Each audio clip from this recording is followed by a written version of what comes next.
called through his grace, and then it pleased him to reveal his Son in me before he was born. Paul is not speaking of any physical birth. Before he was born from above. That's what he's saying. The King James Version says, before he separated me from the womb. No, he didn't separate you from that womb. It is birth from above of which he speaks, as we are told in the book of John. Except you are born from above, you cannot enter the kingdom of heaven. Paul is speaking of that birth. And before that birth took place in him, he was set apart. The same thing happened in my case. Before I experienced the birth from above, on the 20th day of July in 1959, 30 years before, I was set apart and called into the divine council. And when my name was checked off in the register, then taken into the presence of the Ancient of Days, God himself. His infinite love is standing as a person before me. And then he embraced me, our bodies fused, and I know from experience the form of God is a living form, a forming form. And anyone who is fused with it, that actually forms it into the image of God.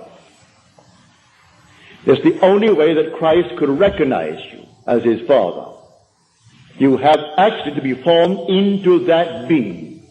So the embrace, that fusion, because his body is a forming, creative body. As you fuse with it, it starts now forming you into the image of himself.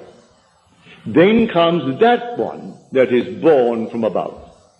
It is that one who encounters God's Son, and God's Son recognizes him now as Father.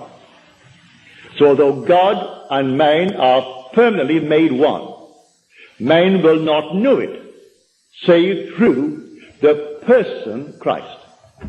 And I say person advisedly. Don't think of him as some impersonal force. He is not some impersonal force. It is a person, and he's a youth, an eternal youth, and his name is David. So when the poet wrote concerning David, taking the book of Samuel as his inspiration to write the poem, he has David speaking now to the king and telling the king as he stands before the king, O Saul, a face like my face shall receive thee. And a man like unto me thou shalt love, and be loved by forever. A hand like this hand shall throw open the doors of eternal life to thee. See the Christ stand. He confesses he is the Christ, the anointed, the chosen of God the Father. Saul could not see it. Saul was a demented king. And Saul only symbolizes humanity who has not yet encountered that revelation of the Christ as a person. And he's not anything that you see hanging on the walls that you see all over the place. He is the eternal youth, so beautiful you cannot describe the beauty of David. And so every attempt has been made to put him into form and put him into pictures. You cannot. Were I an artist and the thing remained, yes, I can see him in my mind's eye. I can see the love that poured from me to him as I feasted on the beauty of my son. I can see the feat that he accomplished with that severed head of the enemy of Israel lying before me on a table. I can see the entire drama now unfold before me as it did that night on the morning of the 6th of December, 1959. So I tell you the story is true. And I was not taught it. I never heard it. It is not man's gospel. It came to me through the revelation of Jesus Christ. So here, God actually became you, literally became you. Say, I am, that's the Father. But you do not know He's the Father. And you will not in eternity know that He is the Father and you are the Father. But when you say I am, you're not pointing on the outside. You can't say I am and mean anyone other than yourself. You can say we are and include it, but you can't say I am and point to anyone outside of yourself. Yet you can say I am and still not know that is God the Father. And you will not in eternity know that is God the Father until the Son appears. And when He appears, the drama is over. The mystery is over. It's all been solved. For He stands before you, and here you look into your Son's face, and the whole thing returns that God at that moment succeeded in His purpose. He actually gave Himself to you. He never left you, and therefore He cannot return. But there is a promise of some divine person coming. And scoffers will come and they will scoff, saying, where is the promise of His coming? But He comes in a way that no one knows. He comes silently. He comes suddenly, like a thief in the night. So Christ comes to everyone as one unknown, yet one who in the most ineffable manner lets the individual experience who he is.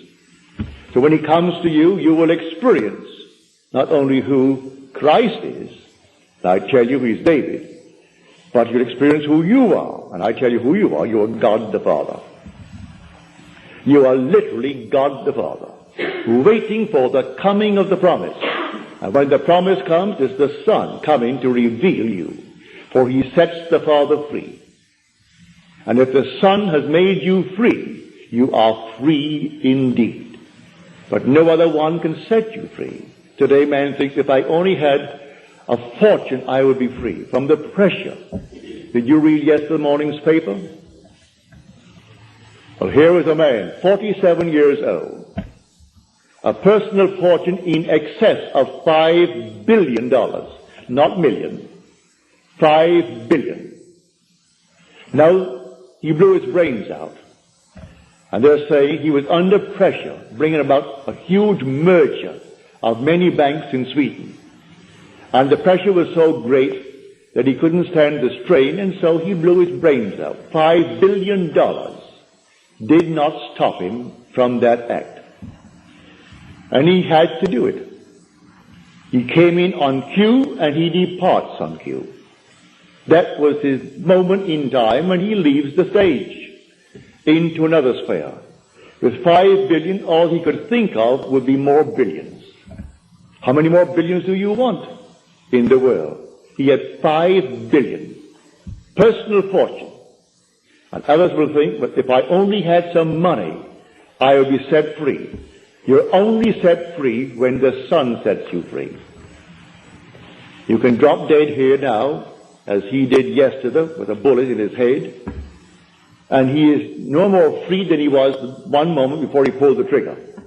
He'll find himself in a world just like this, and that's why I repeat time and again, live so that mind can store a past worthy of recall.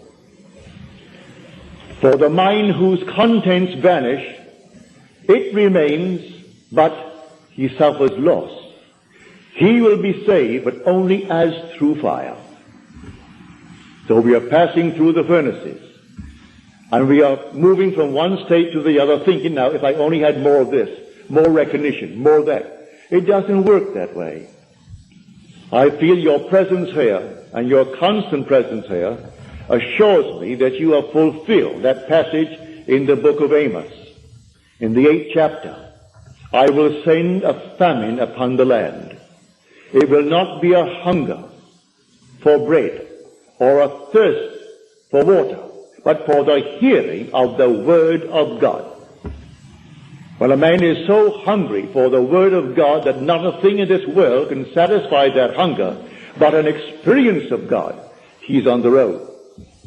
And there's no diversion. Let me now wait a little while. As a friend of mine said to me back in 1925 in London, I said, Matt, his name was Matthew. I said, Matt, why don't you become more interested in things of this nature? For his father had introduced me to the Light of Asia and the Bhagavad Gita and things of that sort. He said, no, I'm only 21. And when I get old enough, like my father was then 50. When I get an old man like my father, then I'll become interested, if then. But I want to live first.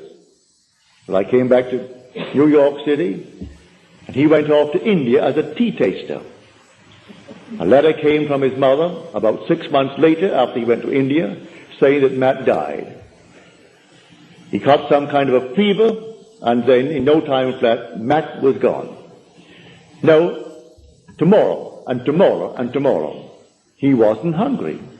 He wanted the things of this world. He wanted all the things that, well, he thought young people should have. He wanted the sex world, he wanted money, he wanted position, he wanted honor, all his ambitions realized. But this, no, that can take its time. I tell you, if you're so hungry that not a thing can divert you, that not a thing could this night tempt you to turn from it because the other seems more rosy, then you're on the road and the hunger is there. Not for these things that they offer, but for the Word of God. And what I've told you this night is the Word of God, for it did not come to me in any other way save by revelation. It was revealed to me. And I share it with you just as it came to me. And when I get confirmation in Scripture, for that is a witness. The Bible is a witness. Now the internal witness is my own experience. And where two different ones agree in testimony, it is conclusive. So my inward testimony of the Spirit agrees with the outward testimony of the letter. So I went back and I read the story. And here it is staring me in the face in the second Psalm. And David tells of the decree of the Lord. And he said unto me, Thou art my son. Today I have begotten thee. Well, it was always there. And in the 16th chapter of 1 Samuel, when he's looking for one that he wants to make king, and they bring all these before him, are all these your sons? There are one more. There is one more. But he's tending the flock. So go and get him. We will not sit until he comes.